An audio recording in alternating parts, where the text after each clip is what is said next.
IDBM Challenge, Season 1, Episode 3.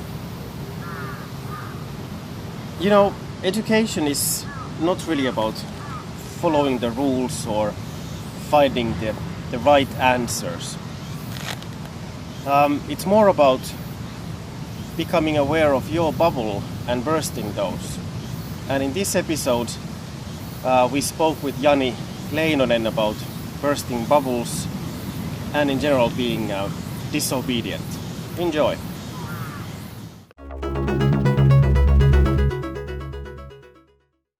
Hello, welcome to another episode of Yellow Vacuum Cleaner. We are here with Jani Leinonen in his studio. Thanks for having us. Hey, thanks. I didn't know this was the topic, but it's cool. Surprise! Yes.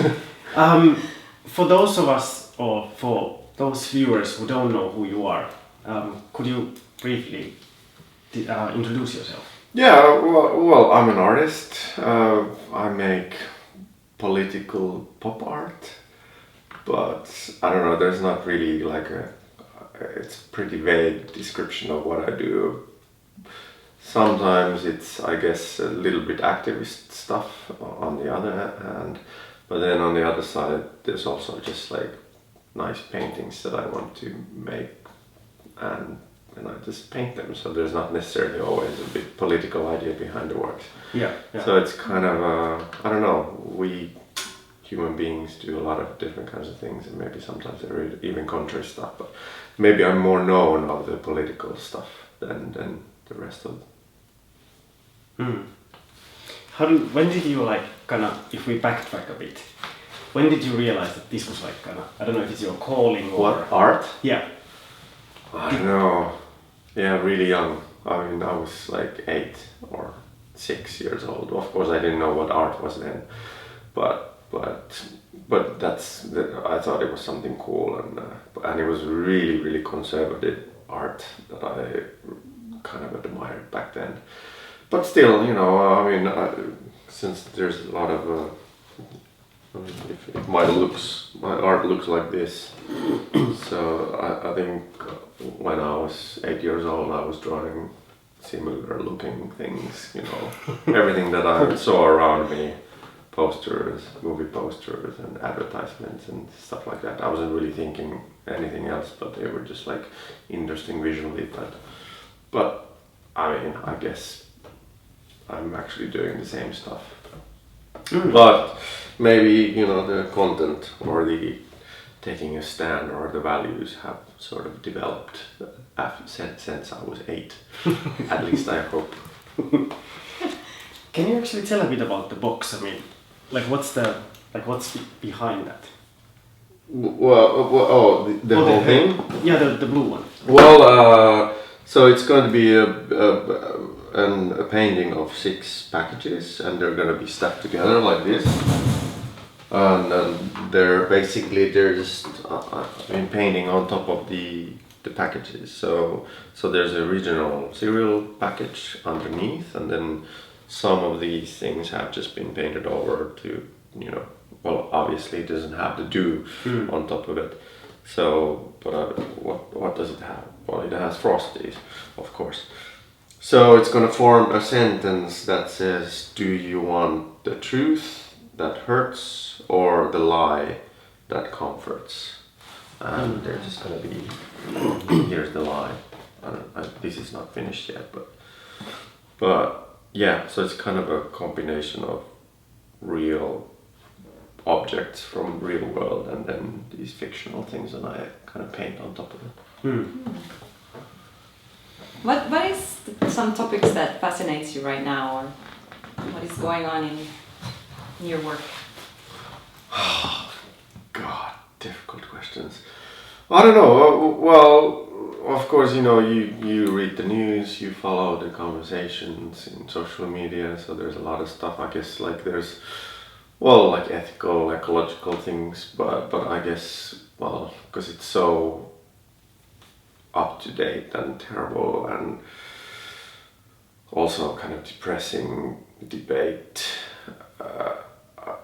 about like like how racist the world or society still is, and I think sort of my own standing point. It's like the white privilege that I have, and we all of us white people have in a society that's kind of a built focusing on white people's interests and kind of a, how do I say, the general population. So it's kind of a, I don't know, I guess they're a little bit reflected.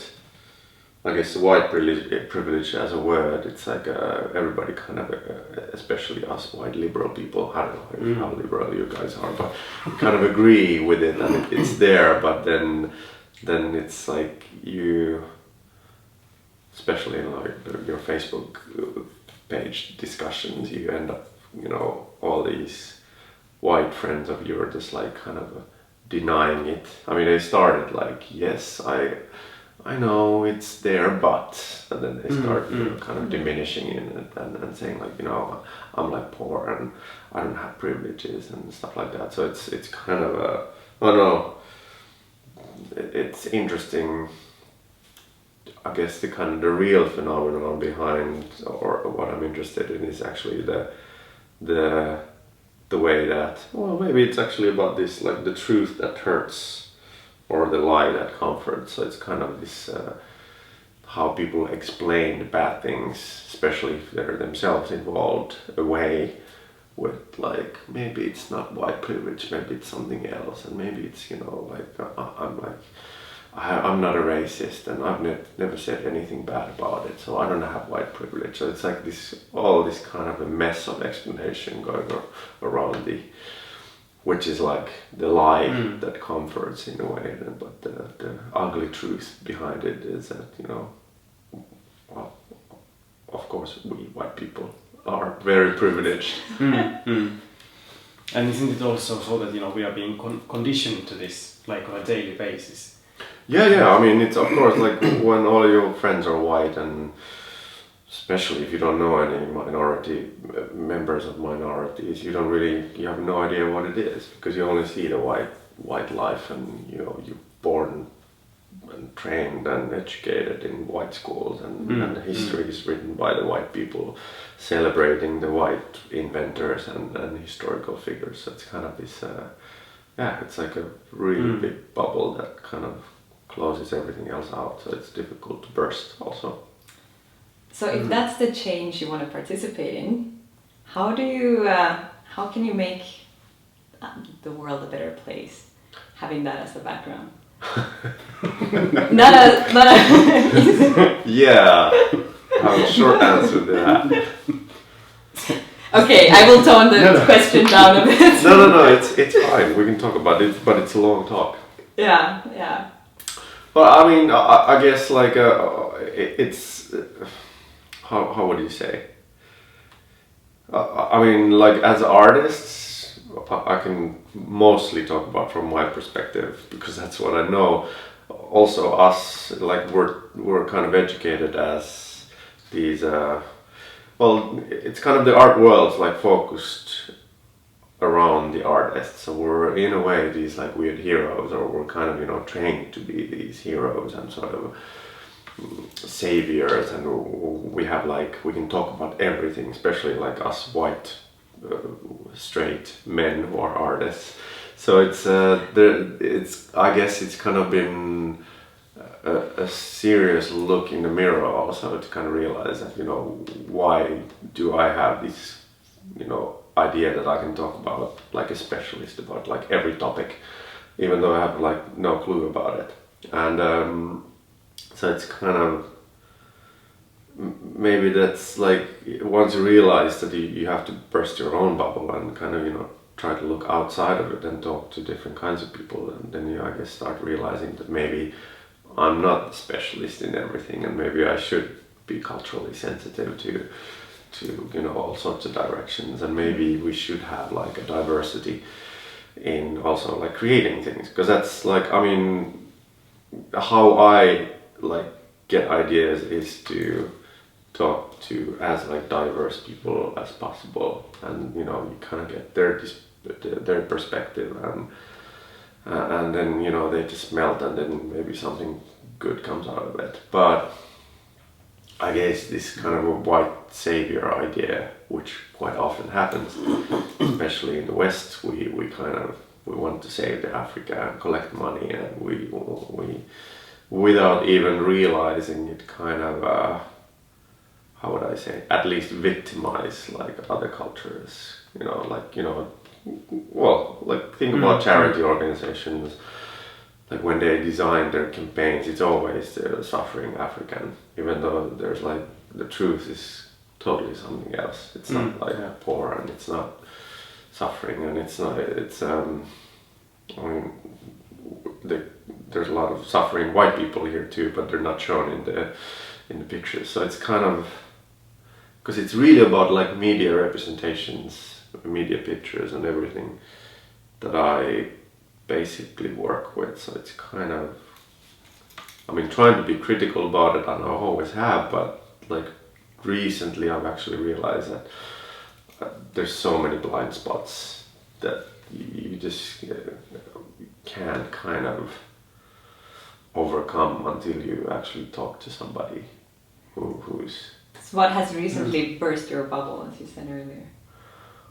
Well, this is really personal, but I'm gonna say it anyway. For a year and a half, I've been in a relationship with a Roma girl. So that's like, I guess, one of the kind of biggest realizations when you actually start dating and loving somebody who's from a different culture, but yet she's Finnish. She's Finnish Roma, and you know, they're like the kind of most, how would I say, intolerated minority group in Finland. So you kind of start seeing things from her perspective, and how the, like how like all the media representations of Finnish Roma are like written and played by white actors and creators. So they're all these like, they're comedy characters, and they're repeating the stereotypes that they're criminals and hustling horses and cars and stuff like that, which is like this weird fiction that's created by the white majority about this one minority that's been, you know, kicked in the head for 500 years in Finland. So it's like, you kind of, you're like, fuck, like that's, you know, what I grew up with, and I know all the jokes, and I know all the, I can speak like a gypsy, you know, with this Pirkka-Pekka Petelius style, and so it's, but it's like, it's got nothing to do with how the real Roma speak. So it's kind of just this kind of weird white fantasy of a minority, which is crazy, and it's only now that I realize it. So our students, they're actually going to work in multidisciplinary teams. Yeah. Oh, not just multidisciplinary, multicultural teams. Do you have some advice or something you would like them to, or how they can work better together, or questions they should ask each other, or something that can better help them in a multicultural setting? Well, I don't know. I guess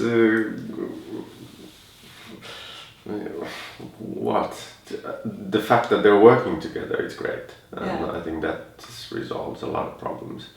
So, well, I don't know. I guess just listening to each other about that stuff, and kind of not think that you're the one who knows better. So, but yeah, I don't know. I think if it is a diverse group, I think that's already a great thing.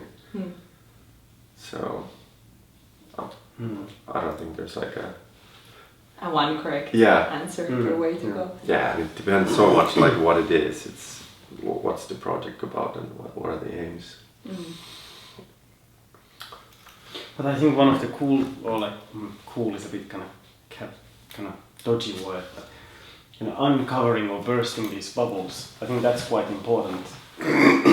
Especially when you think about design or like whenever you introduce some solutions that you think that this is gonna save the world or make it a better place, it's always from one perspective. And like for example, this one when you were talking about kind of this seeing things from a different person's perspective. I don't know if they still have them, but like the Finnish ID cards, like they are like different colors. There's like for adults they are blue, it's light blue. Then kids are green, and then those with a residence permit, like foreigners, they are like light brown. Yeah. And I think the reasoning was that border control people can easily distinguish like who is a kid and who is an adult. Yeah. Which I think is completely... It's like a segregation system. Exactly.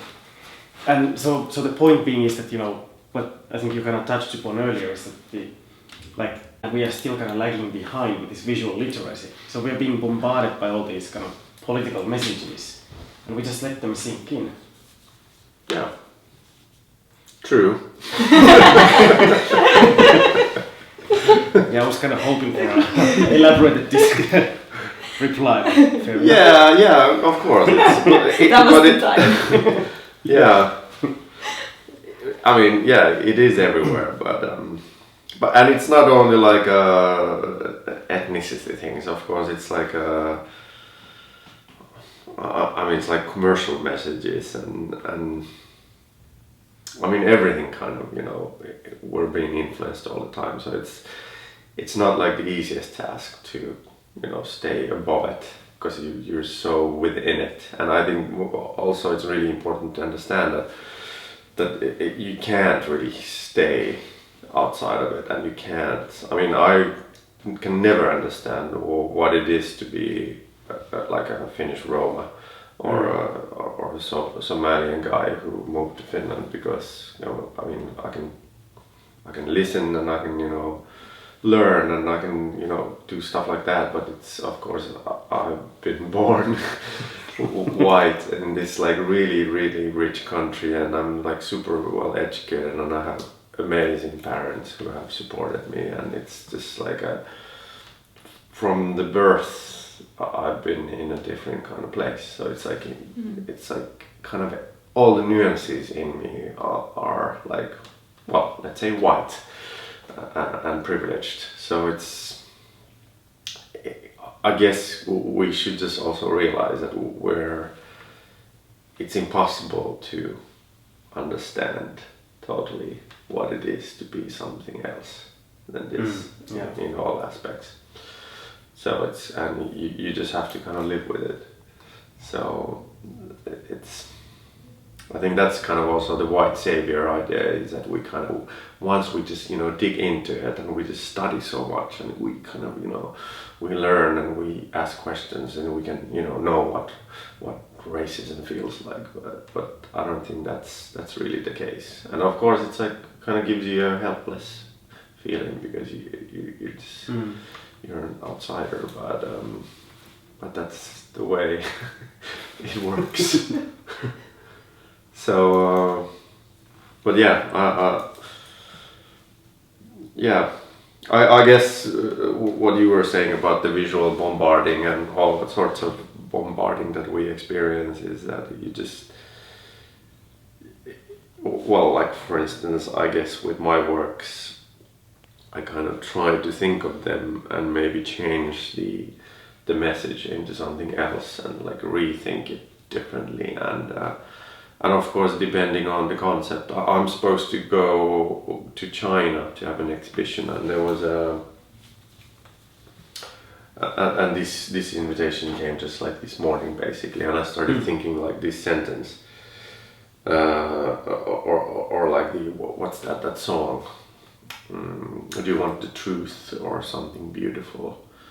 So it's like so it's an idea that I kind of, it's here, and I wanted to do like a big painting of it, and I wasn't really thinking China before, but once you take that sentence into Chinese context, of course the first question is like, okay, is that even allowed in China? Like, does it talk about the propaganda system and so on? Like, what are they going to say about it? Even though the initial thing was maybe more talk about like the capitalist propaganda system, which is much more invisible and like seemingly free. But yeah, so it's but that's what I do quite often. Like once you have an idea, you just take the same idea to different contexts and you see it change, and it means totally something else. And yeah, it's there was this really interesting story about this like since you guys are, I guess, training like engineers and what's the combination again? But there was this really interesting story in The Guardian about this like artificial intelligence that learns languages, and the method that it learns from like internet texts is that it kind of, you know, checks words that are close to each other, and it starts understanding like the reference, like Tokyo is to Japan, like Helsinki is to Finland, for instance. So it starts making these connections and meanings, but and it's really efficient and amazing, like artificial intelligence that learns really quickly the languages. But once they started studying the kind of ethics behind the language that it learned, was that, you know, then when you start checking like gender issues or like chauvinism or sexism or racism, it learns them sort of in like exaggerated way. So it's kind of like a nurse to a doctor is like a woman to a man. So it's kind of learned these like weird sort of super sexist and like unequal kind of meanings for the words at the same time, because it was basically just listening to the words.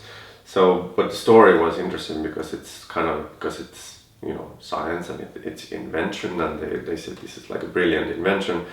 Yes, in a way it's brilliant, but it actually if you want to make it, how would I say, like it would actually change the word for better, it would kind of correct those mistakes and not repeat them, repeat the racism that, you know, exists in the texts that it reads, or it probably randomly takes them, but still it's there, and not repeat the sexism that is there. And so it's, I mean, once we're talking about engineering and like inventing new ideas in general, there kind of has to be this, I think we should always think about like ethics and morals, and like, because you know, I mean, it's an artificial intelligence, you don't know what it's going to be, but I think still the responsibility is with the inventors to kind of, you know, realize that, okay, this is a failure in this sense, so we gotta kind of, you know, try to make it something else, that maybe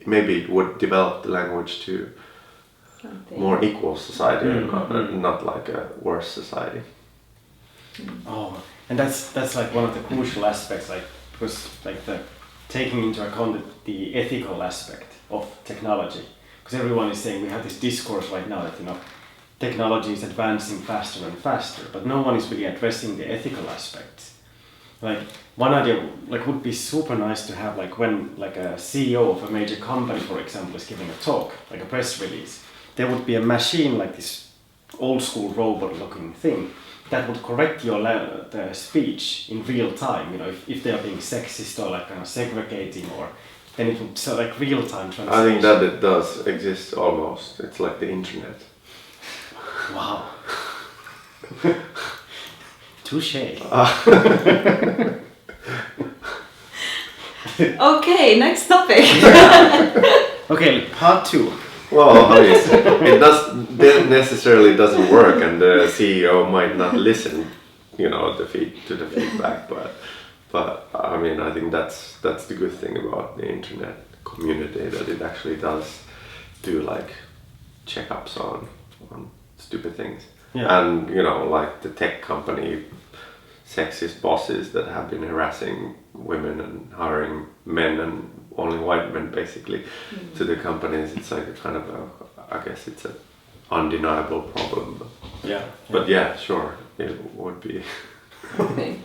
How do you think the tech companies that you mentioned, or business in general, what can they learn from the world of art? How can you merge those disciplines in a nice way? I don't know. I have no idea. I don't know, should they even be merged? Yeah, that's a good question. Yeah, I don't know, because it's like, I don't believe artists are like solving the biggest problems of the society. Sure, yeah, I mean, there's all kinds of artists. I'm sure the number of bad guys in the artistry is as high as in the general population. So I'm not like putting hopes on the artists, but what I think art could do, and like many, or philosophy or something that's not, you know, that's sort of outside the business sphere, is exactly kind of, you know, maybe sort of think about or introduce, or somebody should introduce. I don't think, maybe it's not artist's job to introduce the kind of ethical thinking into these processes of creating new killer apps or killer techniques, because it hardly ever is there, I think. Like when you think about like the big well, I don't know, these are like really bad examples and everybody knows their problems, like Uber and Airbnb and many other companies like that. I think they're just sort of invented to think that, okay, yes, we're gonna make money and this will change the world, but then the question is like, will it change it for worse or better? And like in terms of like gentrification, Airbnb has been a total catastrophe, and that's why it's been banned in so many places. But it's kind of like, I'm sure there's like not all the results of the business is not like foreseeable, but I think there should be at least some kind of thinking of the future, what it does to the society.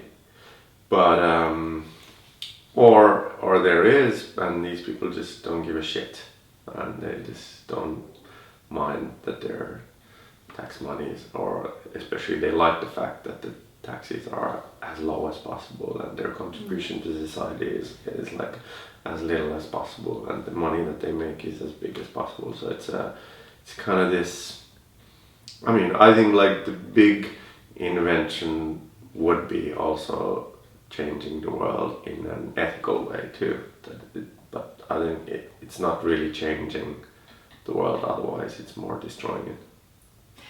So our students, they will also think about future scenarios, and like with the new space race and space business, how will it change life on Earth in 20 years from now, 30 years from now? How should they think about ethics and moral in this kind of setting? Yeah, that kind of setting. Yeah, in this space. kind of in making I'm sure future all scenarios. the problems that we have here on Earth will exist in space as well. So, you know, I mean, I don't know what it is. It's not like a clear table, or I guess you can think about it as a clear table.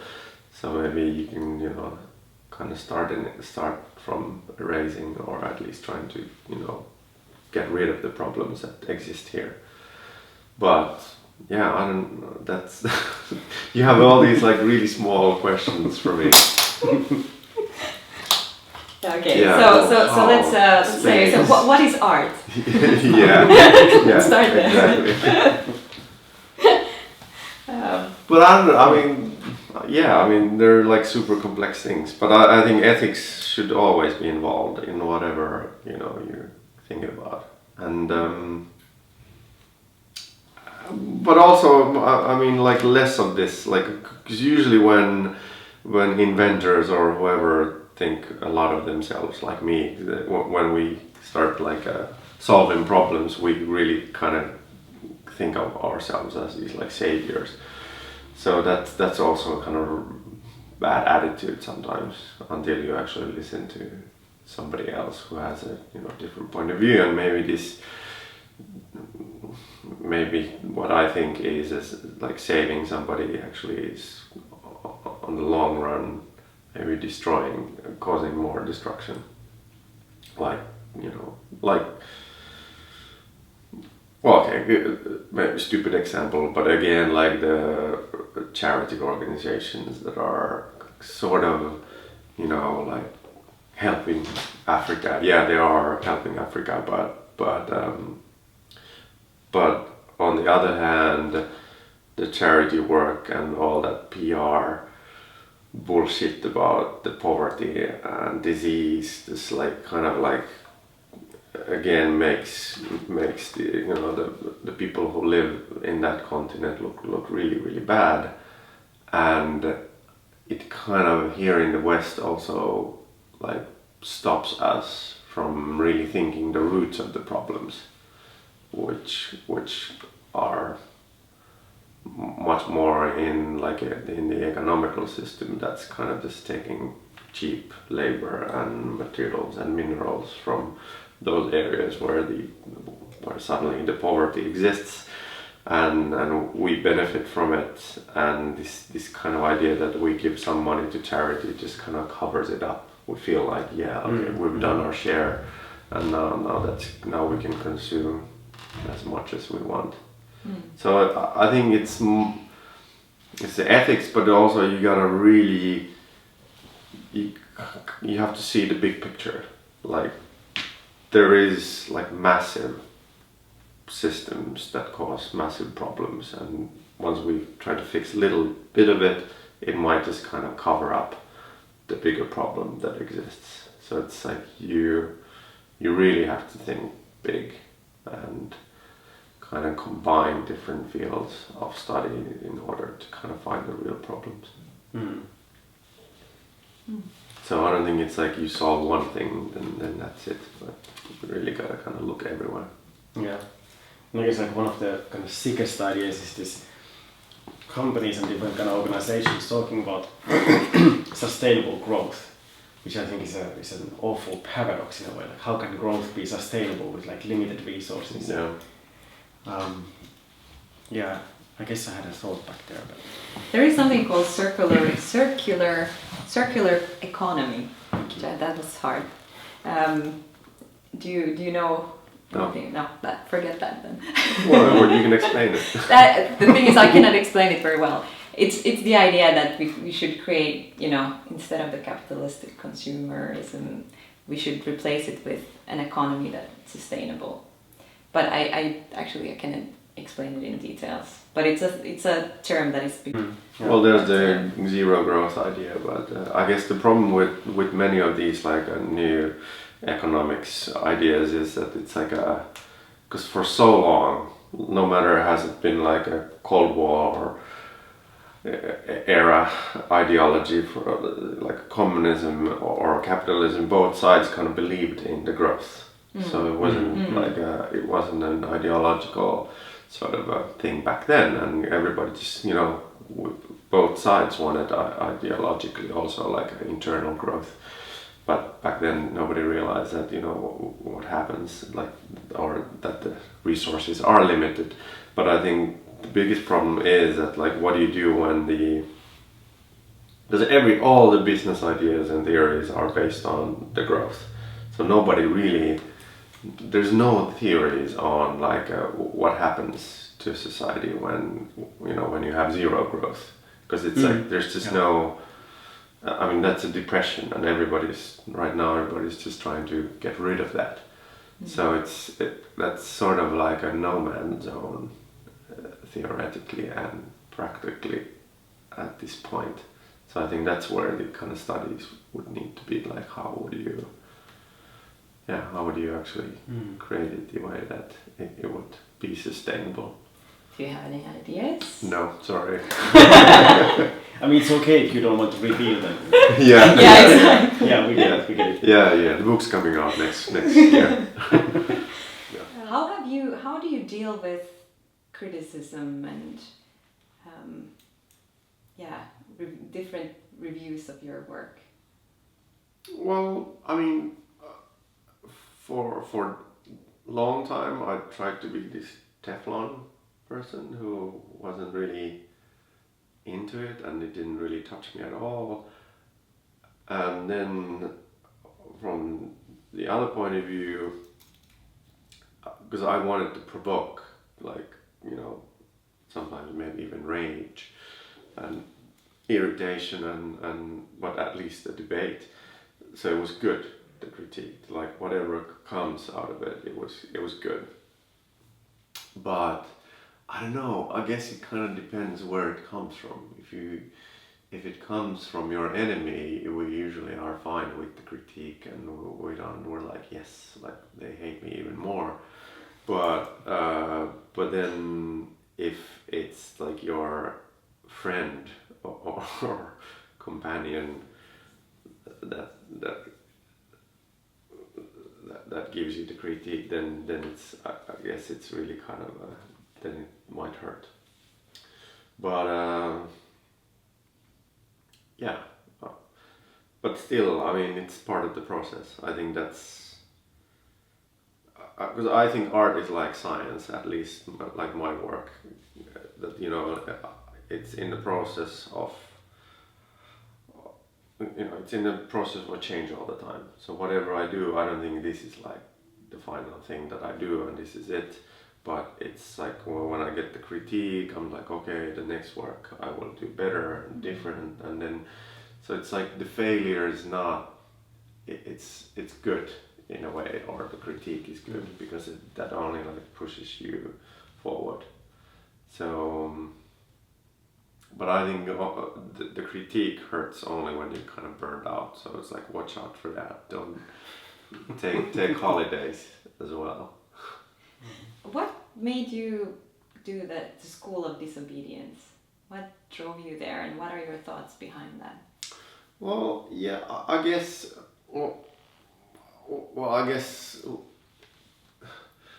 Well, you know, you're looking at things around you, and you see what happens, and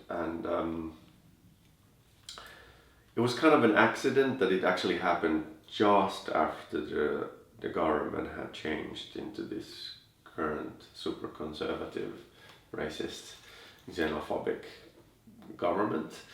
But of course you had seen it before, that's kind of the direction that things are going.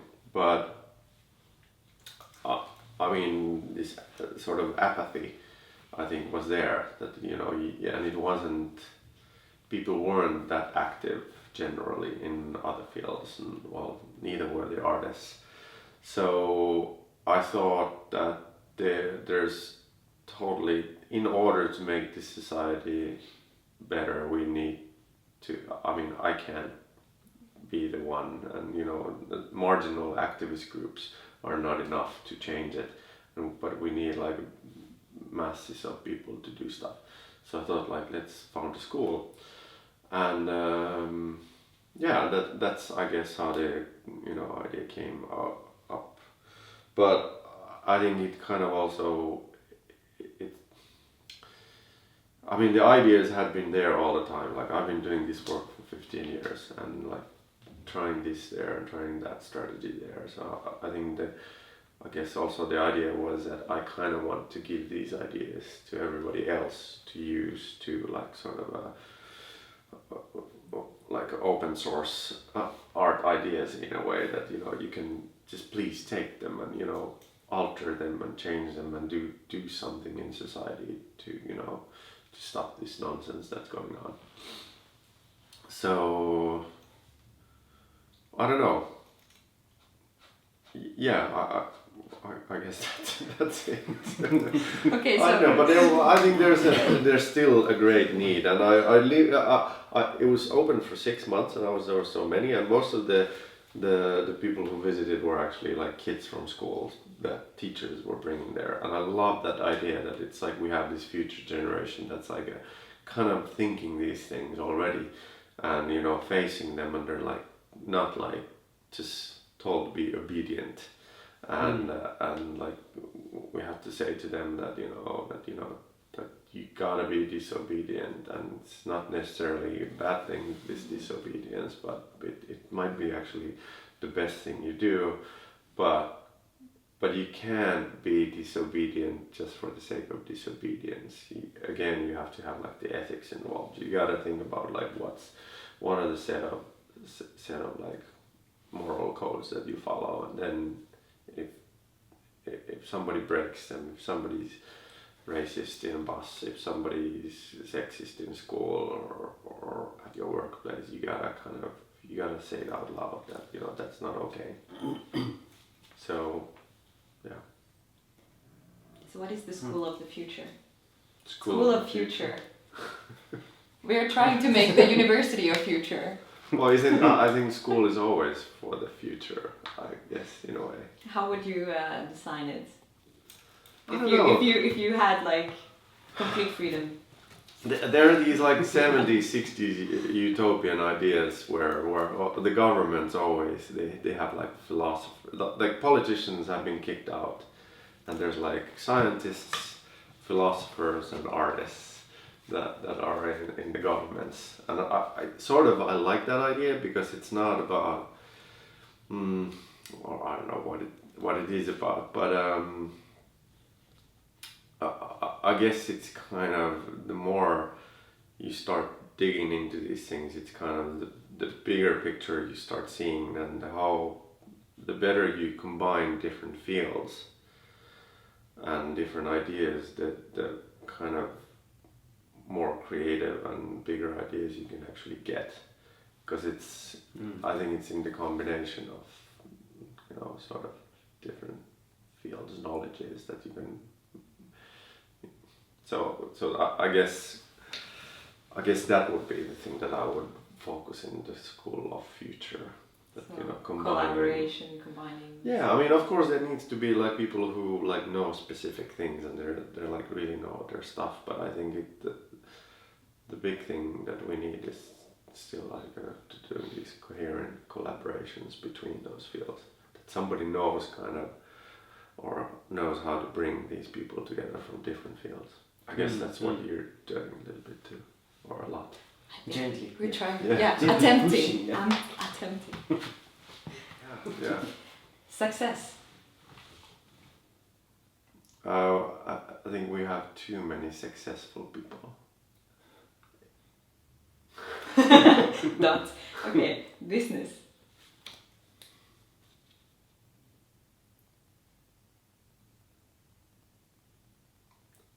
It's a blank.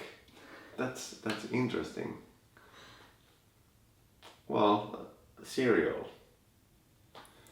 Oh. You said I could say just a word. Yeah. So I take that easy way out. Oh, that's good. Innovation.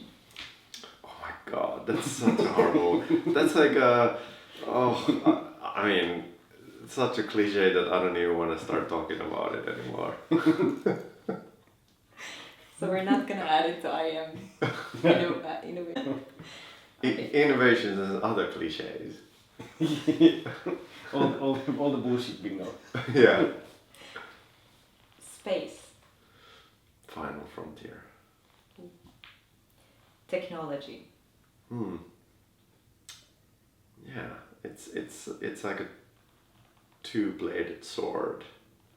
It's really interesting. I mean, I'm fascinated about like new inventions and new technology, but yet I guess the stuff that I said previously, it's like it also troubles, because it's not neutral. It's always like a biased in a way. Strategy.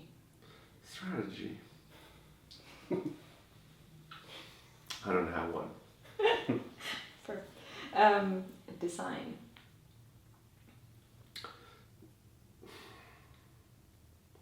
That's not a trendy word.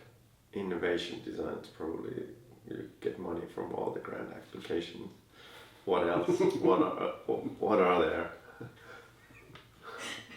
But design is always, it's also, it's sort of, I think of it as it's a tool for political control too. Design? Yeah, designing things. Of course, you control, people's everyday surroundings by designing them to look a certain way, Well, designs are of course used quite a lot to, for instance, increase the consumerism and other things. You're going meta level, yeah. Yeah, but I think design, like, that's one of the first things that comes to my mind. It's like it is tool for power. Okay, so future. Let's go back. Oh. Yeah, well, whatever. It's can't wait for it. Okay, so the serious stuff now. Oh, these weren't serious. No, that was just the pre. Okay. So, it's like warm up. yeah, IMDb. IMDb. That's the like a movie database. Yeah. Yeah, I use it quite a lot. I don't have I don't pay for it, but it's that's kind of cool. I don't know much about it. Why are you asking? Okay, so the next word is IDBM. Okay, which one? Did I confuse it? No, you were spot on. I don't know what that is. What is it? So we need to change that. That is our program. Oh, okay. International design. Yeah. That was funny. Yeah. You should make the logo the same. Hey. Copy with pride. Yeah. Yeah. It's an honor, right? In Asia. Yeah. Copy. That was it. Okay, can I add one now, like randomly? Okay, art. Art. I need to put that needle there. Yeah. Yeah. I don't. Even I don't know what it is. So it's something bad. It's something good. You know. It's kind of. I guess it's like technology too. You know, whatever you use it for, it can be a tool for evil things or good things. Can you say that logo, the sentence again? The sentence? Yeah. Do you want the truth that hurts or the lie that comforts? Can you say it to the camera? Seriously? Can I direct them? Do you want the truth that hurts or the lie that comforts?